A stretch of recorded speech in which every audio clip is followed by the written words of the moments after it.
ukuyithoba ngokukhulu ukuyithoba ngibingelela umfundisi ngibingelela umama umfundisi ngibingelela leadership yonke obaba omama obudi osisi usonto sikolo elihle igama lomfelethi Jesu Kristu sanibonani amen bengibingelela egameni eliphezulu wonke amagama igama lika Kristu Jesu sanibonani amen amen wenu abalingani nani sanibonani ngegama lenkosi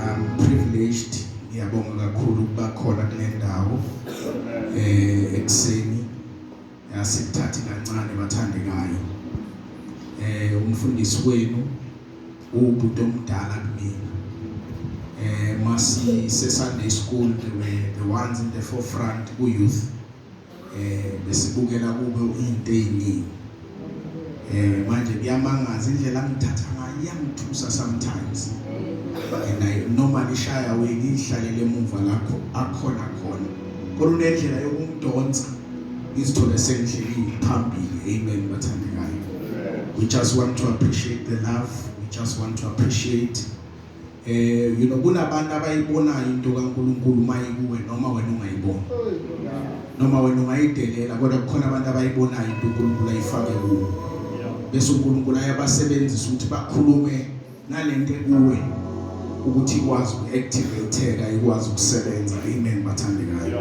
so I'm truly grateful to be in this place ngiyabonga kakhulu uNkulunkulu akubusise mfundisi nomama amen ngihamba nodadewethu ibingelelo yakhe egameni lika Jesu ngisindisiwe ke izono zami zixolelwe igama lami ngubonga inkosi sibonga inkosi kakubheka amen bathandekayo angajwayele lento double barrel ngiyizamazama inezathu zami kodwa ke ngubonga inkosi wakaNkosi ngisindisiwe okubaleke ngempilo yami ukuthi ngelinye ilanga nami ngizulweni okubaleke ngempilo yami ukuthi Jesu uyilawula impilo yami egameni lika Jesu amen ngikhonza kahle ho andawumfundisi uZuma ubaba mina umfundisi futhi mina amen bathandekayo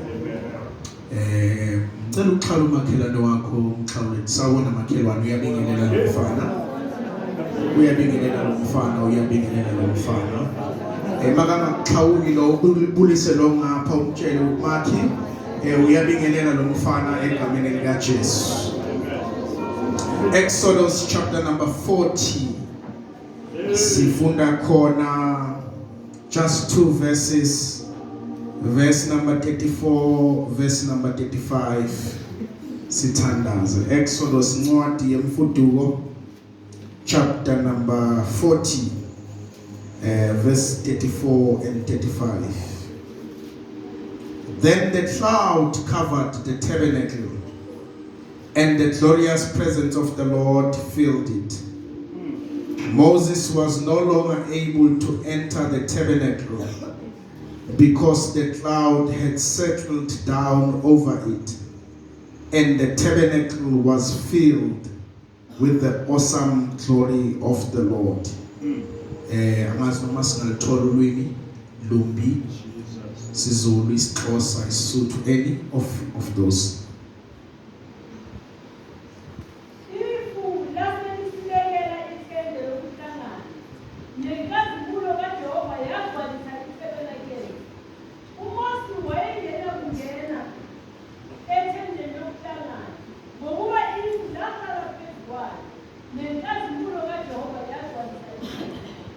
Thank you. Moguthanda kwakho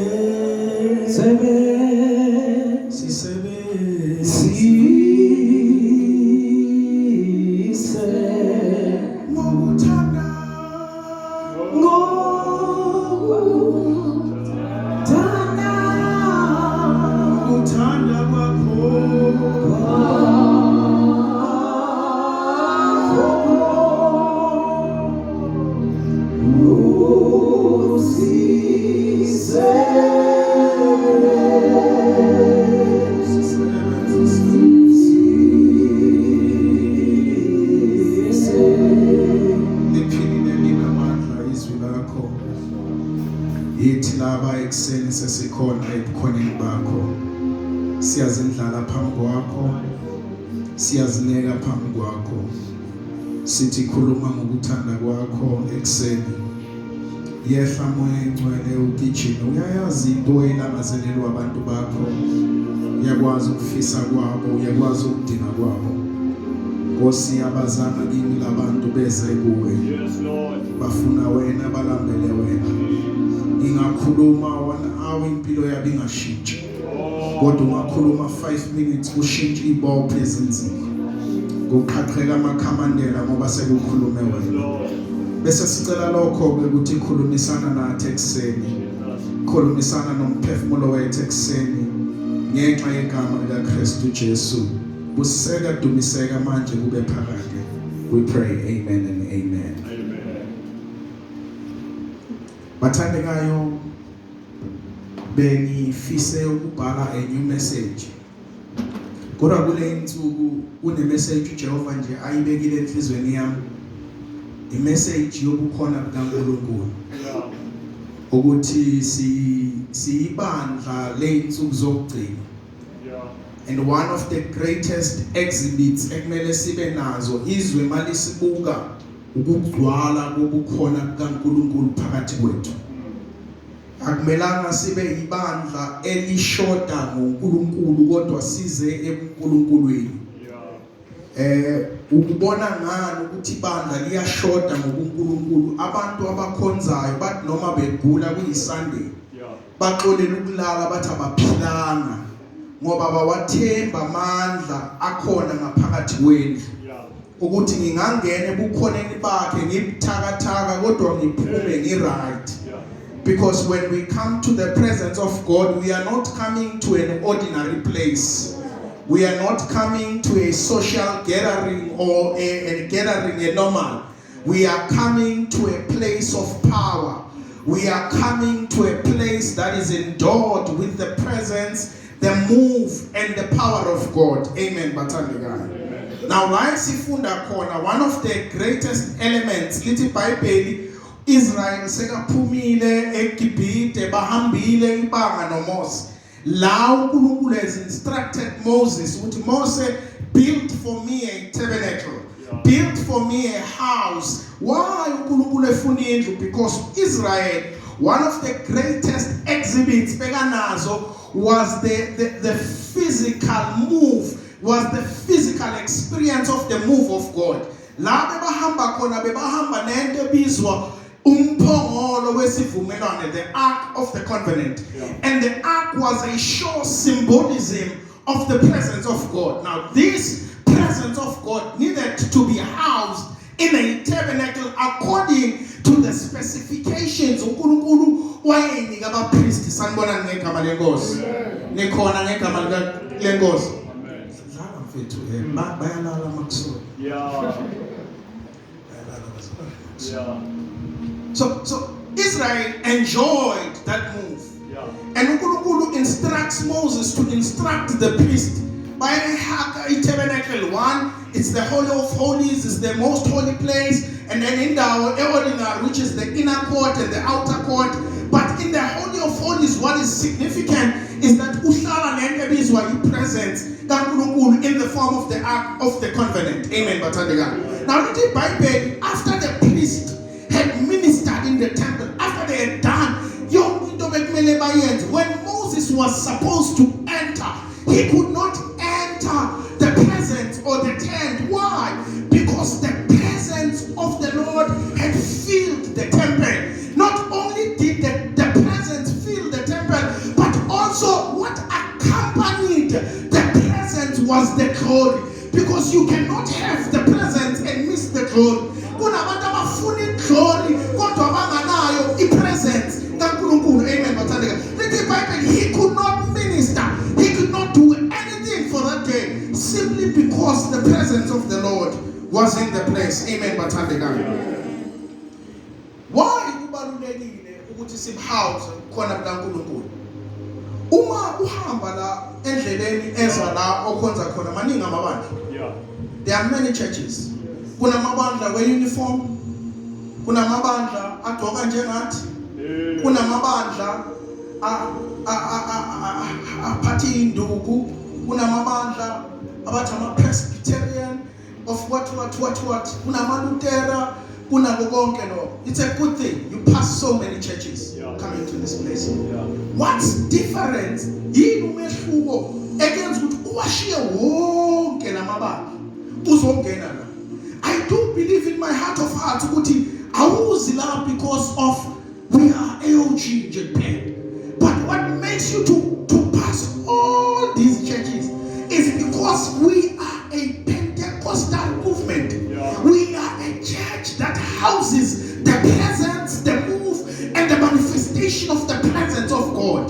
Umehluko phakathi kwethu namanye amabandla ukuthi abanye abantu babangenile bayoqawa, thina siqawi, size emandleni, size endaweni la uNkulunkulu akwazi ukuhlala nathi, akhulumisane nathi, axoxe nathi njengomhlobo wethu. Amen bathandekayo. Asifani namanye amabandla. Hayi ngoba sigqoka kahle, hayi ngoba sidrive kahle, ngoba uNkulunkulu ukhona kule ndawo. Once we miss God, we are as ordinary as all other churches. Into ezoyenza iPolo Park, phakathi kwePolo Park ne-Eden Park, na wonke lamapark akhona around you, ihluke ubukhona bukaNkulunkulu ngaphakathi kwenu. When you house the presence of God, you are not an ordinary individual. Into eyenza abantu basifanise nabantu bonke ukuthi abantu bonke bayafana, but thina sifani nabantu bonke. Sinento ebizwa inkazimulo kaNkulunkulu in the form of his presence. Amen bathandeka. Ngiyafisa nje sibone lama verse, ngiyawaquote ngidlule because khona la ngifuna sifike khona namhlanje. Uma ufunda uExodus 33:15, uMoses expressa this attitude engxoxweni yakhe noNkulunkulu uthi, then Moses said, if you don't go with us personally, don't let us move a step from this place. If you don't go with us, how will anyone ever know that your people and I have found favor with you? How else will they know we are special and distinct from all other people on earth? Moses uveza nokuthi uma ngabe awuhambi nathi, ungasusi kule ntaba, asinyakazi kule ntaba uma ungahambi nathi. I-expression yakhe ithi abanye abantu bazosihlukanisa kanjani nabanye abantu, siyohluka kanjani phakathi kwamanye ama-assembly nezilinda. Asihluki ngoba sidwele bazalwane, sihluka ngoba sinobukhona. Into engamelanga silahlekele ubukhona, the move of God. Amen bathandekayo. Uthi Moses, how will they know that we are special and we are distinct from all other people? Umuhambi nathi sihluka kanjani nabanye abantu basinganabo ubukhona bukaNkulunkulu? Yini siyenza sibe different uma singanabo ubukhona bukaNkulunkulu? 2 Chronicles 5 verse 13 and 14 wakhona uthi the trumpeters and the singers perform together in unison to praise and give thanks to the Lord, accompanied by trumpets, cymbals, and other instruments. They raise their voices and praise the Lord with these words, He is good, He is faithful, love endures forever. At that moment, a cloud filled the temple of the Lord, and the priest could not continue their work because the glorious presence of the Lord filled the temple of God. They could not do what they could not do their functions because kunabantu abasihlabelela kahle, kunabantu abasishumayeza kamnandi kodwa ingekho ipresence kaNkulunkulu. Umehluko phakathi komuntu onepresence noma nayo ukuthi noma lo eloquent kodwa makanganayo into yasekhaya kuyezwakala. Noma ngabi eloquent kodwa nakagitshelwe kukhona into esiyizwayo ukuthi khona la le message ephekwe khona. So umehluko wethu ukuthi we don't house izinto zikaNkulunkulu ngaphandle kobukhona bukaNkulunkulu. Psalm 16 verse 11 uthi yena, you will show me the path of life. In your presence there is fullness of joy. At your right hand there are pleasures forevermore. Amen bathandekayo. Amen. One thing that we should seek for more than any other thing is the presence of God. Nasasifike ebukhoneni bukaNkulunkulu kula ikhona sikhona ukumtshela khona ukuthi baba umuhle. Ebukhoneni bukaNkulunkulu kula esingakhona ukungena sinjalo siphume sinjalo. Ebukhoneni bukaNkulunkulu kula uNkulunkulu akwazi ukudila nathi khona. Aphule impakamo yethu. Aphule ukuzazi kwethu. Aphule ubu-church boy nobu-church girl afake ubuyena kithi. So that kungabikho into ekithi eveza ubuthina. Kodwa yonke into ekithi iveza ubuyena ngoba sihlala naye. Umuntu ohlala naye you rub off i-mannerism ye-behavior kuye. Ngihlala nomunye usisi lapha ekhaya sekucishe iminyaka eyi-8. Nasithandaza nokubona ukuthi la akusiwuye yimi. Why ngikwazi ukubona ngoba ngihlale naye isikhathi eside. Mawuhlala nomuntu kunama-mannerisms owathathayo wakhe. So kunobuNkulunkulu bukaNkulunkulu obuthathayo mawuhlala noNkulunkulu. Ungene iy'mene zingavezi ubuNkulunkulu kodwa wena ngoba ugitshelwe ubuNkulunkulu buvele automatically ngaphakathi kwakho. Amen bathandekayo. Likhona kodwa bathandekayo. Fundisa ngazi noma ngalikhulula le bhandi. Yeah. Jesus.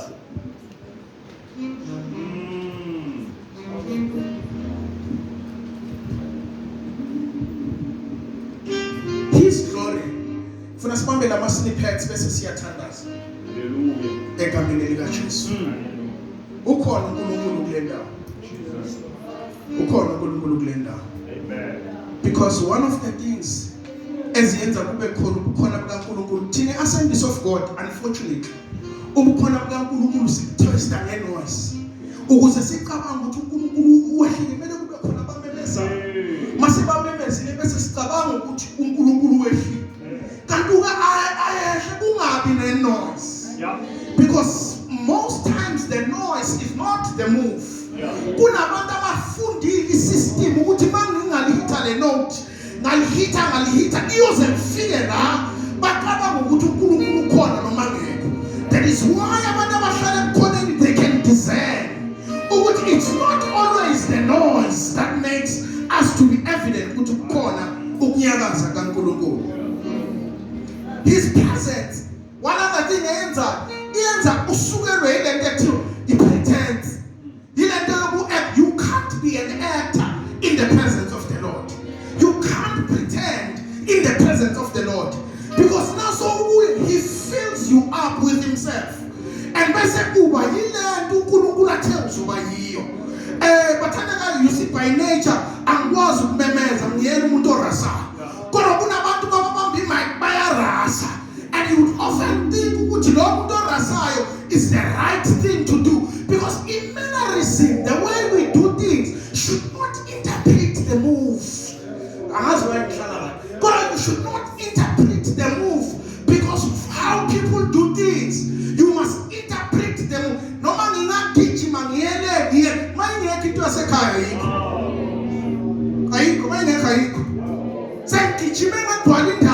You will not feel the presence because normally kitchen,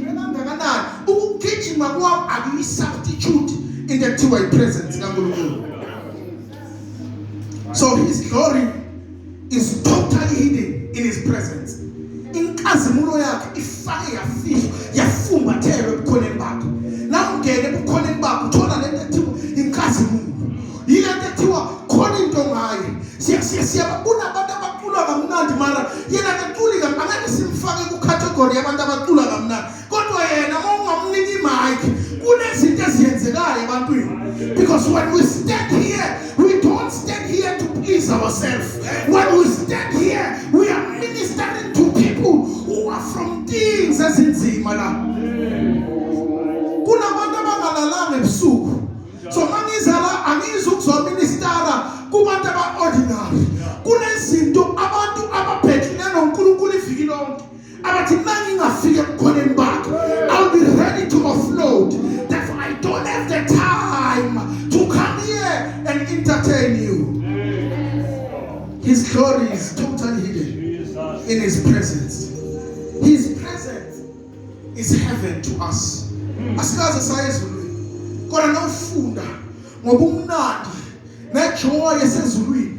Thina sine privilege yokuthi singafuni kuyofika khona kuqala bese siya-experience sihamba la emhlabeni siphakathi komhlaba siphakathi kwezinto ezishaka nzima kodwa singarespondi njengabanye abantu into esiyenza singarespondi njengabanye abantu ukuthi kunento ebizwa ubukhona bukaNkulunkulu ubukhona bukaNkulunkulu bukuyenza uvuke ekhaya nabantwana abahluphayo uthi umuhle uyakhazimula uyahalalela akekho fana nawe uhlale bukhoneni izimo ipheki njengabantu bonke in the present sisezulwini sisemhlabeni. That is why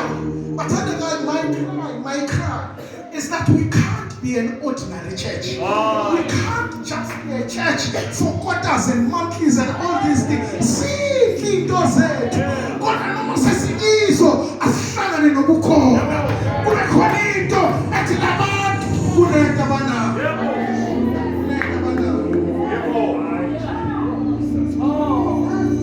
In his presence, no level of brokenness, no level of sickness, no level of demonic oppression can ever be able to operate. Sifika simthakathaka, sibuyele emuva sinamandla, sifika sigula, sibuyele siphila. Why singena esibhedlela saka-Dr. Jesus? You are operator, akhipha izinto ezingaphilongi kithi, afake izinto eziphilonga kithi. Why sifike kumuntu osazi? You understand well? So angikwazi ukuhlala ekhaya ngithi ngiyagula, angikwazi ukuya ka-Dr. Mashele ngicabanga ukuthi uDr. Mashele ungcono kuno-Dr. Jesus. uDr. Jesus proved me wangibumba ngisesiswini sikamama. uDr. Jesus wazi every vein, every part of my body. Nase ngifike kuye i-assurity enginayo ngeke ngingene ngibuyele emuva kufana.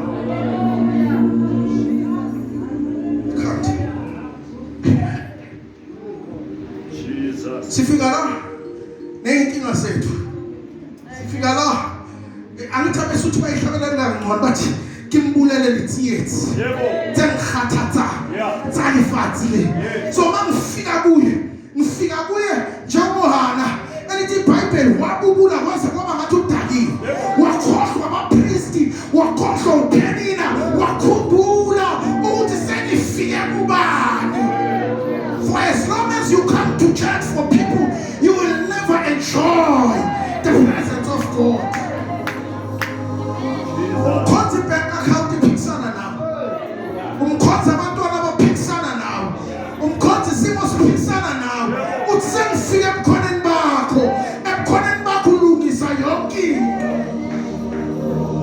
Kuyokusiza abantu ukunaka lezi zinto ngoba uma usinaka zishintshe.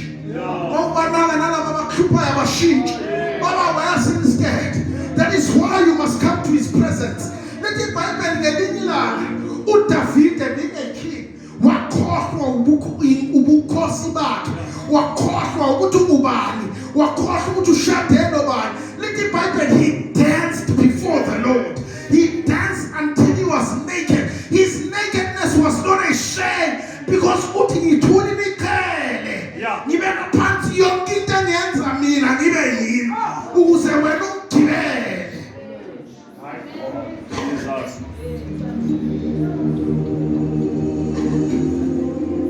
Our greatest pursuit should not be the positions, should not be the titles, should not even be the gifts, but our greatest pursuit should be his presence. Ukulangazelela kwethu okukhulu akungabi ukumala, ukulangazelela kwethu okukhulu akungabi ukungena emakomitini, ukulangazelela kwethu okukhulu akungabi ukubizwa ngamagama amakhulu, kodwa ukulangazelela kwethu okukhulu kumele kube yinto efana nalomhlabeni ethi ukufisa kwami konke impela yikho-ke lokhu ukufika kuwe ngazane nawe, ngibambane nawe, ngijwayelane nawe. Kunabantu ababamba ikhulu enkulu nomnikazi weyikhulu kuyamangala sometimes. Lithi iBhayibheli kwabakhona isikhathi la uJesu wavakashela these two sisters. Lithi iBhayibheli omunye wakhetha ukuhlala einyaweni, omunye wakhetha ukuba busy. Lithi iBhayibheli lo busy wanaka lo hleli, waninyazwa yilo hleli ukuthi nokuhlala kanjani ngitatazela kangaka, nokuhlala kanjani ngibhizi kangaka. Lithi iBhayibheli naka complain kuJesu, uthi uJesu lo hleli ukhetha isabelo esingcono. Bathandekayo bayingaki abantu abathanda ukuma kule ndawo kodwa bangakwazi ukuhlala nomnikazi wale ndawo? Bayingaki abantu abathanda ukuba ngaphambili kodwa bathanda ukuhlala nomnikazi wabantu baphambili? Ungathandi lezinto esiziyenza la ukudlula lento oyizelela. Into oyizelela akusukuzoba umhamente nje, into oyizelela ukuzobambana noNkulunkulu. Otherwise you end up being like that guy. And it's in Bible for 38 years. That man sat by the pool of Bethesda. Ngiyaye ifanise le pool njengebandla ukuthi le ndoda ihlele endaweni yamandla, le ndoda ihlele endaweni yokuphiliswa. But for 38 years the situation is the same. Angazi u38 ngi-interpreta kanjani, mara mangibala u38 ngiyambala u38. You know, uyayezwa ukuthi iminyaka eminingi le ndoda ibukela abantu baphila phambi kwayo yangaphili, yabukela abantu baphiliswa phambi kwayo yangaphiliswa. Ibandla linjani leli? Abantu abangena banjalo baphume banjalo, abantu bangene bewuwesi bangene baphume bawesi even. Why? Because abantu ba-comfortable. Ngiyazicabangela mina ukuthi le ndoda angithi iBhayibheli bayibeka noJesu makayibuza ukuthi uyathanda ukuphila ukuthi akekho ongamfaka. But usho ukuthi for 38 years wonke udevelop isystem yabantu abakubekayo ukuthi beneke yini madoda ningibeke eceleni kwale phula ukuthi nayinyamaziswa kungaroli kayi5 ngithi nje kayi1 ngiphile. Ngoba lithi iBhayibheli nayinyamaziswa instantly there was healing. 38 years no system, no plan. Ngamanye amagama enjoy isimo sakhe iminyaka eminingi yaze yangasambhodari indaba yesimo sakhe. Kunabantu abadala abafundiswa mara babazi ubumnandi bale Rose of Sharon, ababazi ubumnandi bale ndoda yamadoda. That is why masikhonektha nento esize kuyo they are quick to block us because ababazi ubumnandi balo muntu abeze kuyo. So it is significant. It's them policing us around because we are enjoying being in His presence. Oh Jesus. Ayikindela ababuhlungu njengoba sendaweni yamandla, ube sendaweni yokuphila, ube sendaweni yejoy, kodwa uphume uwes, uphume ungazwanga. Yebo angikhulumi mina ngale noise esiyenzayo. Kodwa whatever way uNkulunkulu akhuluma nawe ngayo, funa ukuthi akhulumisane nawe daily in your closet. When you come to His presence, yala ukufika enkonzweni ulalela ama-announcements uyenze business bese ubuyele emuva the same way you came. Even if you don't have an issue, but there must be a joy. Ethi namhlanje uNkulunkulu ufikile ngizizwa nami namathupha ukuthi this is not an ordinary service. There was God on His own in that service. Jesus. Ingani iBhayibheli libuye lisitshele ukuthi kwakunendoda eyibekwa eSamuel. Igama leSamuel lithi bekuwumuhle. Beautiful gate. But with not such a beautiful situation. Angazi yena bekabe kwiminyaka engakanani. Kodwa abantu abezendaweni enhle nezimo ezingekho zinhle kumele bahlangane nabantu abafana nabo Peter. Abathi isilva negolide asinayo, kodwa sinento ebizubukhona. Wokusosima nathi ebukhoneni la ngakubhekane nayo sidide deadline namhlanje. Igama le deadline yayo unamhlanje. Bona abantu bagijima nje babhadala ama 1 on 1, babhadala ama 1000 nama 1000. utshela inkosi yamakhosi ukuthi uyahalalela hayo yathona mina olifatseni limaholimongo haayo sibabonile abomasango nethuna lakhe singalikhomba kodwa wena ufaniswa nabanye abo awufani nabanye abo iprivilege yamahala but anyone on one for indoda ephuza ikhobu njengami asize Jehova isizwe feared Israel not because Israel had a great army but because Israel housed the presence of God. Mufunda lapha ku 1 Samuel chapter number 4 iBhayibheli ikhuluma ngendaba yaka Hofni no Phinehas, but I'm not interested kakhulu ku Hofni no Phinehas. Lethe iBhayibheli Israel wayesempini nesizwe samaFilisti and isizwe samaFilisti besinqoba and then they retreated back babuyele emuva bayohlanganisa istrategy mama hlanganisa istrategy angazi phakathi kwale igani eziuHofni no Phinehas isiphe sadecide ukuthi no sesidliwe kakhulu asilandeni umphongolo the sure presence of God size now in the battleground lithi iBhayibheli bavumelana impela bahamba bayowulanda umphongolo lithi iBhayibheli ngiyacabanga ngana amaFilisti because they were not losing. It means they were celebrating somehow. But in the Bible, is celebration yamaFilisti yaphazamiswa umsindo osekamu lama Israel. But lithi babuzana babodwa ukuthi kwenzakalani lapha. Lithi iBhayibheli waba khona obatshelayo ukuthi uIsrael uselanda umphongolo. Wabuya nawo impilo. Lithi iBhayibheli laba banomphongolo aba recognize bahamba nani. Laba banomphongolo aba understand ukuthi baphethe kodwa laba ya lithi iBhayibheli immediately bezwe ukuthi the ark is in the presence they began to be afraid. Why basaba ngoba uIsrael uselanda uNkulunkulu wabo uqobo weza nayo impilo.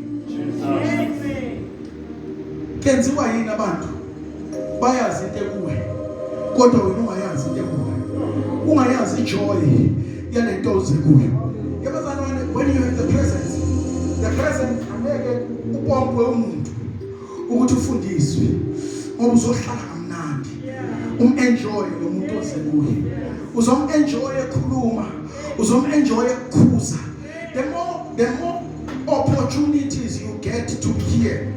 If you are invited to stand for 30 minutes here, it means you must house at least 3 hours of the presence. Uhlale naye ngoba labantu zekubo akusiyabakho psychology nokwazi akusebenzi mawufika la mawufika la kusebenza ingqondo lithi iBhayibheli ubani owazi ingqondo kaNkulunkulu ngaphandle kamoya kaNkulunkulu ophila ngaphakathi kwakhe lo moya ophila kuNkulunkulu uphila phakathi kwethu yibo lokwazi ukuyenza imessage ekhuluma into eyi-1 kodwa ifika kubantu abayi-50 ngendlela engafani wona ifika kubantu abayi-50 ngendlela igitshelwe amandla kamoya engcwele.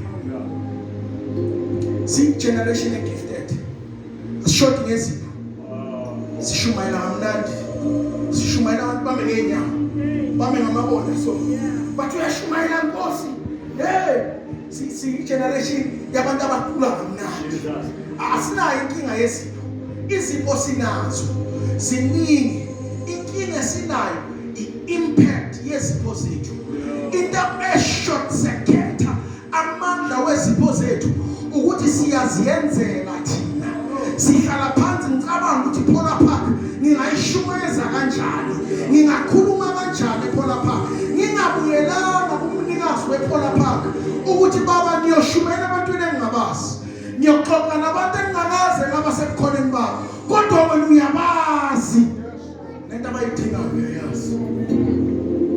The impact of our gift isuka ekuhlaleni noNkulunkulu.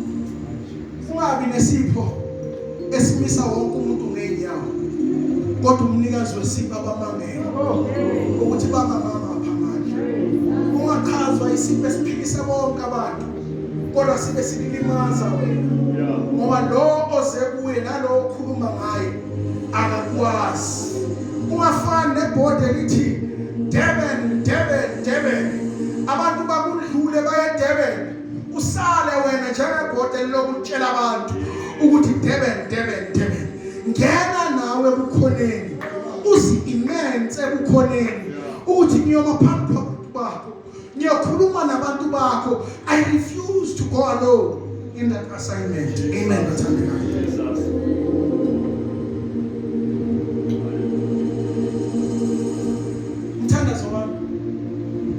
We must not trade the presence of God for Christian gimmicks, for theatrics. Esiziyenzayo. Ibazalwane ngeke ngahamba yebo la Assemblies of God. Kodwa umntwana wala Assemblies of God. Ngikhulelela eSunday school ngihambela. Laba nabazali bami la bangakutshela. Ayabona umfundisi ngiyamazi kodwa sengikhuluma ngabanye ke ngibazi. Bangazi kumfana. Le bandla lethu lihle. And one of the greatest things uNkulunkulu asinike yona ukuthi sikwazi uku-experience the move of God. Ukunjani pho kithi is an expression of our love and his love to God. So kulula ukuba lost in the theatrics. Ukuthi mfundile ukuthi usisibanibani umoya ukwehlisa kanjani. Therefore, I will do the same thing. Ube caught up in being an actor. And ngikaNkulunkulu bese ulahlekelwa uNkulunkulu. Usalu empty njenge-actor. Kodwa ungamazi uNkulunkulu. Mina ngcono ngamane ngibe umuntu ozithulele. Kodwa ume-experience uNkulunkulu namehla. That to be a person who has theatrics and reads the presence of God. My Jesus. Ngicela sivale ngalamazwi. Bengicela nimfundele Ezekiel chapter 47 verse 1 to 9. Sithandaze.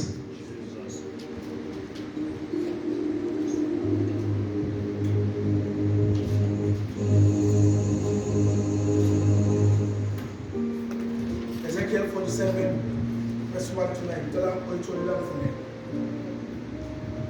Wayesengibuyisela emnyango wendlu, bheka amanzi aphuma phansi komkhumbi wendlu ngasempumalanga, ngokuba ubuso bendlu babungasempumalanga. Amanzi eza evela phansi ohlangothini lokunene lwendlu ngaseningizimu kwe-alithari. Wayesengifundisa ngendlela yesango ngasenyakatho, wangizungezisa ngendlela engaphandle esangweni elingaphandle elibheke endleleni yasempumalanga. Bheka wagobhoza amanzi ohlangothini lokunene.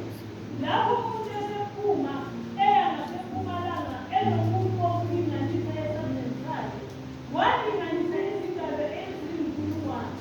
Wangijabulisa emanzini, amanzi efinyelela emaqakaleni. Yes. Wabuye walinganisa 1,000, wangijabulisa emanzini, amanzi efinyelela emadolweni. Walinganisa futhi 1,000, wangijabulisa amanzi afinyelela okhalweni. Wayesebuye walinganisa 1,000, kwakungumfula engingenamudlavuza, ngokuba amanzi ayephulile, angamanzi okuhlala, angumfula ongenamudlavuza. Wathi kimi, ndodana yomuntu, usubonile na? Wayesengihambisa wangibuyisela osebenze umfula. Sengibuyile, bheka, kwakukhona imithi eminingi kakhulu osebenza kuyo. Ngalapha nangalapha. Wayesethi kimi, lawa manzi aphumela esifundeni sasempumalanga, endlela ye-Arabha, aye elwandle, lana aphumisiwe, kuphiliswe amanzi ayo. Kuyakuthi konke okuphilayo okusebenzelayo kuphile ezindaweni zonke. Lapho ifika khona leyo mfula eminingi, kube izinhlanzi eziningi kakhulu, ngokuba esefike khona lawa manzi awolwandle ayakuphilisa. Kuphile konke lapho umfula ufika khona. Lapho umfula ufika khona kuphile konke. Ufuna ukuvala ngalamagama abathandekayo. how do you house? Ubuhlalisa kanjani ukukhona kukaNkulunkulu? La sifunda khona lithi iBhayibheli, there was a young man with a measuring stick. This young man was sent, he was running, he was not even walking. Yeah. He was running to go measure. Lithi iBhayibheli, and he was going to measure this water from the east side where the altar was positioned. Where the altar was positioned. Lithi wamejara umfana. Makamejara amanzi wafika about 1,000 cubicles. Amanzi wafika emaqakaleni. Wamejara again about 1,000 cubicles. Amanzi wafika emadolweni. Wamejara another 1,000. Amanzi wafika ekhalweni. Wamejara another cubicle, 1,000. It was an overflow. It was now a river that was stretching into two folds. Uthelela lemifula eminye. From imifula leyo beyiya elwandle. Lithi iBhayibheli, on the left and the right bekuzihlahla, and lezo ihlahla bezithela. In these rivers there were dead fishes, and these dead fishes, when they met this water, they began to live again. Ufuna ukuyenza just a simple example of how to house the presence of God. Nasikhula nakuvana inkonzo bekuthiwa ribe jwaleka ifate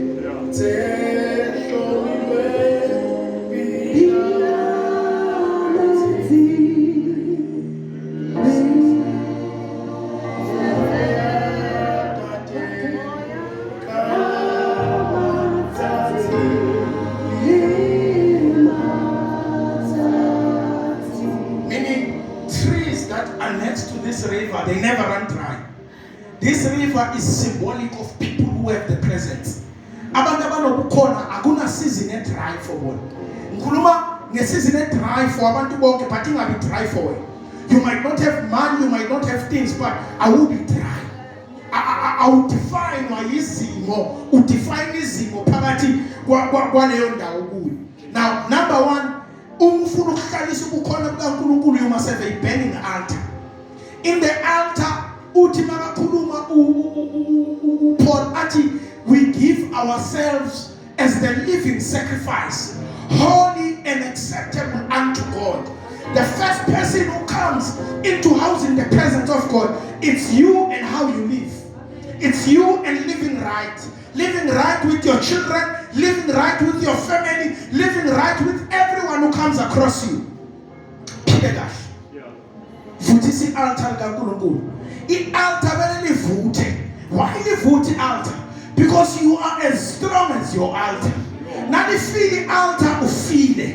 And the altar lesangoma sendawo yangakini masibali service ukudlule lapho. It means lesangoma sangakini sinamandla. Asikho lapho. Kodwa ke indaba la embusweni, it's the battle of altars. So service that altar. Make sure the altar iyavutha mihla namalanga. Number two, uthi umfana wamejara and amanzi waba ankle deep. Amanzi are ankle deep. Lithi iBhayibheli, walk before God and be blameless. Hamba phambi kwaNkulunkulu ungasoleki. Ingakho ngasixabelela sithi nabantu babone uhambiso kwakhe. Because you are walking uprightly.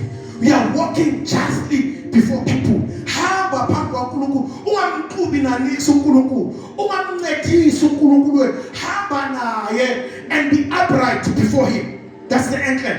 Number two, knee deep. Amanzi mawa knee deep. Akhuluma ngeprayer life yami nawe. Iprayer life yethu ehlalisela ubukhona buka ibalulekile. Uma singathandazi asikhona ukuguqula izinto. Kuna lo mhlabelelo esihlabelelayo la ebandleni lethu. Othi thina sibona lo mthandazo usiphumelelisa. Yiwo engiyambibisa. Yiwo siphumelelisa. Ngifuna ukucula manje seniyistrengile ivoice ishile. But siphumeleliswa yimthandazo. ekuhlaliseni ubukhona bukaNkulunkulu lo mthandazo uyasisiza because lithi iBhayibheli asazi nanokuthi sithini nasifika kuyo kodwa yena usigcwalisa ngokububula esingeke sikhona ukukhuluma. Ngiyaye ngithi mina ukuthandaza kufana nenyoka mayilwa nokhozi. Ukhozi on ground luweak ngeke liqobe. Inyoka is too crafty. Ingayishaya ukhozi life manje. But what the eagle does, the eagle flies from the top and goes to the ground and picks up the snake and runs to the top. Why kupuka nenyoka iya to the top? Because iyazi ukuthi inyoka phezulu ayinamandla. Inyoka phezulu ayinabuqili. Kanjalo nathi, when we house the presence of God, our prayer life must be okay. Sithatha izimo ezibandayo la, sikhuphuke nazo, siyomtshela zona, siyombikela zona in our prayer closet. In our prayer closet, kula umuntu akwazi ukusilungisa because siyaxoxa naye. Yeah. Kula isikwazi akwazi ukusitshela kukhipha lokho. Phakeme kakhulu. Uyazazi khipha lokho. Wena unepride wena usebenzise uNkulunkulu uyasiphuna. Masihleli naye. It takes yonke into engasivuye ayisuseli. Wabona abantu abagifted mara bane character embi. One element enza ibe yimbi character utawuhlala noNkulunkulu. Mawuhlala noNkulunkulu uyakwazi ukukhipha izinto ezingaphilongo kule gift, and that is prayer. Your prayer life. Number 4, uthi amanzi ngawacalculator waba waist deep. Waist deep speaks of productivity. As he is, so are we. So we multiply after him. Akwazi ukuba ikholwa elingazali. Akwazi ukuba ikholwa wena solo kwasindiswa akekho umuntu othi ngithole lo Jesu ngawe. Kodwa uhlalisa ukukhona kukaNkulunkulu. Ugibela itaxi, ugibela itrain, ugibela ibhasi. Abantu abamazi uNkulunkulu wakho. Emphakathini wangakini mabafuna umuntu ongakhuluma uhlehlela nyovana nabantu bonke. Unobukhona kukaNkulunkulu. Abantu bele bathi kunomama. Lo noma ungafika kuye ngapreparanga. He is going to speak the heart of God. Ngoba uhlala ebukhoneni kukaNkulunkulu. So you must reproduce after your own self. Yeah. Sanibonani bathi. And then lastly, the overflow. La khona kukaNkulunkulu in the overflow. iBhayibheli lithi lamanzi la khithima khona yonke into efile yaphila. La manzi la khithima khona izitshalo eziseceleni kwawo ziyaphila. Mingakhi imishado engena phakathi kwethu on the verge of divorce. Aphuma abantu baconclude vele ngihamba ngiyamshiya lo sisi. Sengright. Kanti abantu mabangena la singakhulumanga ngomshado kungasiyi marriage ceremony. But nase bafike kukhoneni kaNkulunkulu esibhawuzile. Athi umuntu benginesimo esinje kodwa sengishintshe ingqondo. Umuntu angene la athi I'm on the verge of killing myself. This life has been difficult for me. Kodwa angena hlangana kungalashunyayela. Basahlabelela athi umuntu kunento engiyizwayo. And therefore I am convinced ukuthi uNkulunkulu wanabantu ngingamnika iviki lokugcina. Kanti njengoba bathi umnika iviki lokugcina umnika ingunaphakade. Can we be a church labantu abathi ngizame konke ngihambe ngaya kuma umsebenzi ngihamba ngaya kuba kubanibani akulunganga nix, but immediately when I stepped in a polar park kukhona into eyenzekile. We were ministering somewhere. As we were ministering, this lady says, umntwana wami use ICU. Akasitsheli immediately sishumayela. Uzalithi after the sermon. Uthi umntwana wami bekase ICU. As you began to speak the word, I received a call. Ukuthi umntwana uyakhishwe ICU uya ku ordinary ward. Yini indaba mama? Uthi ngithi ngihleli lapha ngezwe ubuningi bukaNkulunkulu Because the minute you experience the person who is ministering, la uzwe yena kugcwele yena kakhulu, it means lo muntu usincishe lo nkulunkulu azosishela naye. So makube mningi unkulunkulu kule ndawo kunciphe thina abathandekayo. Akugcwala unkulunkulu kule ndawo kwehle thina abathandekayo. Sibe ibandla lingafani namanye amabandla. Ukwazi ukurecommend abantu emphakathini nasemsebenzini bathi nginengxaki nginani ungathi yazi sama ubani uthi ize ebandleni nami. Hey, I want to assure you your life will never be the same again. Ungamtshela umfundisi wakho umtshele ngebandla lakho. Why umtshela ngebandla lakho? Because noma umfundisi angafika ngekho ngalelo la imimangaliso nemibonakaliso kaNkulunkulu will still happen. Why sifana namanye amabandla? Jesus. Siyi-Pentecostal movement. Why sifana neLuther? Siyibandla likaNkulunkulu, sigwele uNkulunkulu kangaka. Yini siyenza sifane nalabazalwane abajamba 4 hours impilo zabantu zingashintshi. Sisemandleni, sisebukhoneni kaNkulunkulu. Ngiyafuna ukuthandaza kuseni. Hallelujah. And I would want Jesus. to be convicted to say, uma singenzi altar call, maybe it would be a misled altar call. But uyazazi impilo yakho Jesus. newalk yakho noNkulunkulu njani. Mhlawumbe sewuthande ibandla ukudlula uNkulunkulu wakho. Way. Mhlawumbe sewuthande nesikhundla abakuboleke sona Jesus. ukudlula uNkulunkulu wakho. Angikhulumi kabi ngezikhundla. Nami le kahle ongiholo baba. Kodwa ngibahola ngihole ngiphinde ngibuye nganeno. Ukuthi angizelanga ukuzohola abantu. Yeah. Into engiyizelela ukuzohlangana nomnikazi wempilo yami. When my life is down and out, ikhundla ngeke ngisize. Into engangisiza ulo uNkulunkulu engimamukela. Yeah. And I must be able to house that man very well. Maku right here nanginandaba ukuthi ubani uthini. That is why you don't go around inviting yourself later because you are content with this God. Uthi nangihleli nale ndoda, le ndoda i-right for me. Le ndoda ingiphethe kahle. Le ndoda iyanginakekela. Amen bathandekayo. I want us to stand.